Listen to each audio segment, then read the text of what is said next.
देश का मौजूदा संसद भवन अब पुरानी संसद बन गया।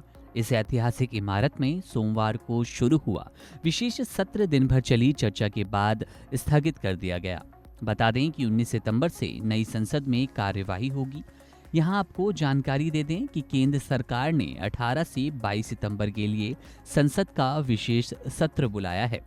18 सितंबर को पुरानी संसद में भाषण के दौरान विशेष सत्र के पहले प्रधानमंत्री नरेंद्र मोदी संसद में अपना आखिरी भाषण दिया। इस दौरान उन्होंने पूर्व पीएम पंडित जवाहरलाल नेहरू से लेकर मनमोहन सिंह तक का जिक्र किया। मीडिया पत्रकारों से बात करते हुए प्रधानमंत्री मोदी बोले, गणेश चतुर्थी के पावन अवसर पर हम नई संसद में जाएंगे। ये सत्र छोटा है लेकिन बहुत मूल्यवान। यहाँ पीएम मोदी ने चंद्रयान-3 का जिक्र किया। भारत की अध्यक्षता में हुए G20 शिखर सम्मेलन को भी शामिल किया। पुरानी संसद के आखिरी दिन प्रधानमंत्री मोदी बोले, पुराने सदन से विदाई लेना यह एक बहुत ही भावुक पल है। परिवार में भी अगर पुराना घर छोड़कर नया घर जाना होता है तो बहुत सारी यादें साथ होती है, कुछ पल के लिए उसको झकझोर देती है। हम जब इस सदन को छोड़कर जा रहे हैं तो हमारा मन मस्तिष्क भी उन यादों से भरा हुआ है। खट्टे मीठे अनुभव भी रहे, नोक झोंक भी रही, कभी संघर्ष का तो कभी इसी सदन में उत्सव और उमंग का माहौल रहा। ये सारी स्मृतियां हमारी साझी हैं, ये साझी विरासत है और इसका गौरव भी हम सबको साझा है। इसके बाद प्रधानमंत्री मोदी ने पंडित जवाहरलाल नेहरू से लेकर मनमोहन सिंह तक सभी की तारीफ की। पीएम बोले, इन 75 सालों में हमारी संसद जनभावनाओं की अभिव्यक्ति का भवन बनी है। हम देखते हैं कि राजेंद्र बाबू से लेकर डॉक्टर कलाम, रामनाथ कोविंद जी और अब द्रौपदी मुर्मू जी, इन सब के संबोधन का लाभ हमारे सदनों को मिलता आया है। उन्होंने कहा, आदरणीय अध्यक्ष जी, पंडित नेहरू जी, शास्त्री जी, वहां से लेकर अटल जी, मनमोहन सिंह जी तक एक बहुत बड़ी श्रृंखला जिसने सदन का नेतृत्व किया और सदन के माध्यम से देश को दिशा दी है, देश को नए रंग रूप में ढालने के लिए परिश्रम किया है। आज उन सब का गौरवगान करने के लिए एक अवसर है। प्रधानमंत्री मोदी आगे कहते हैं कि सरदार वल्लभ भाई पटेल, लोहिया जी, चंद्रशेखर जी, आडवाणी जी, न जाने अनगिनत नाम, जिन्होंने हमारे सदन को समृद्ध करने में, चर्चाओं को समृद्ध करने में, देश के सामान्य से सामान्य व्यक्ति की आवाज को ताकत देने का काम किया। इस सदन में उमंग उत्साह के पल के बीच कभी सदन की आंखों में आंसू भी बहे हैं।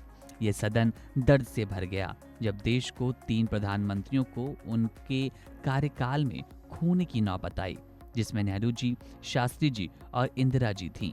तब इस सदन ने आंसू भरी आंखों से उन्हें विदाई दी।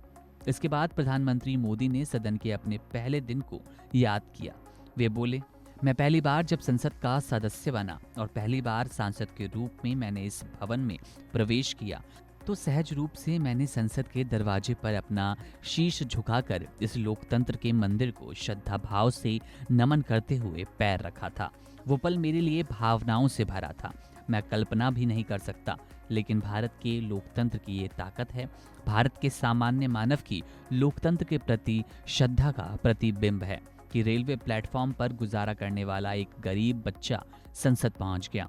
मैंने कभी कल्पना नहीं की थी सर कि देश मुझे इतना सम्मान, इतना प्यार देगा, इतना आशीर्वाद देगा, सोचा नहीं था। पुरानी संसद के आखिरी दिन लोकसभा अध्यक्ष ओम बिरला बोले, अब तक सदन को 15 प्रधानमंत्रियों का नेतृत्व प्राप्त हुआ, जिन्होंने इस देश की दशा और दिशा दोनों तय की है। ये सदन संवाद का प्रतीक रहा। पिछले 75 सालों में यह देश के हित में सामूहिकता से निर्णय लिए गए। विचार विमर्श की पद्धति से यहाँ आम जनता को सामाजिक न्याय दिलाने के लिए कानून बनाए गए। संकट के समय सदन ने एकजुटता से सामना किया। आज इस सदन में कार्यवाही का अंतिम दिन है। आज के बाद सदन की कार्यवाही नए भवन में संचालित होगी। अब आपको बताते हैं कि सदन के आखिरी दिन पुरानी बिल्डिंग में कांग्रेस अध्यक्ष खड़गे क्या बोले।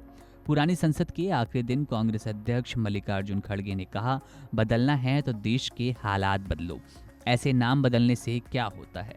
75 सालों में हमने बहुत कुछ देखा, सीखा। मैंने 52 साल यहाँ बिताए हैं।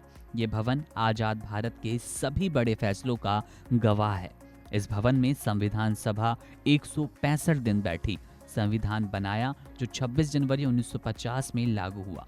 26 नवंबर को 1949 को संविधान सभा की बहस को सुनने के लिए करीब 53,000 लोग आए थे।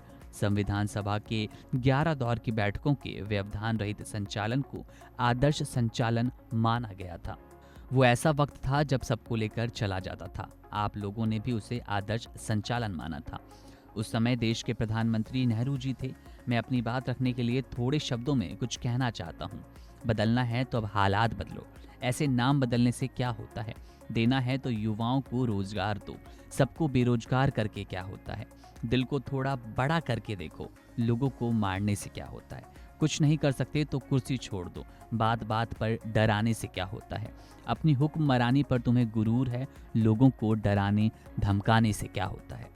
इसके अलावा पुरानी संसद के आखिरी दिन ओवैसी ने भी एक बार फिर से केंद्र की मोदी सरकार पर तंज कसते हुए कहा कि ये संसद एक इमारत नहीं, देश का दिल है, जो गरीब लोगों की तकलीफ को महसूस करती है। मैं आपके सामने 15 मिसालें पेश करूंगा जब संसद ने अपनी नाकामी के सबूत पेश किए। एक, जब दिल्ली की सड़कों पर सिखों का कत्ल किया जा रहा था। एक, उस वक्त जब 6 दिसंबर को बाबरी मस्जिद की शहादत हुई। ये भारत का दिल है। आज गरीबों, मजलूमों, मुसलमानों, कश्मीर के लोगों, दलितों और आदिवासियों में इस संसद के लिए मोहब्बत और विश्वास खत्म हो रहा है, कम हो रहा है। इसलिए जनता सड़कों पर आकर विरोध कर रही है, क्योंकि उन्हें लगता है कि ये संसद हमारा दिल नहीं। एक बहुत बड़े शायर ने कहा था कि अभी चिरागे सरे रह को कुछ खबर ही नहीं, अभी गरानी ये शब में कमी नहीं आई, निजाते दीदा और दिल की घड़ी नहीं आई, चले चलो कि वो मंजिल अभी नहीं आई।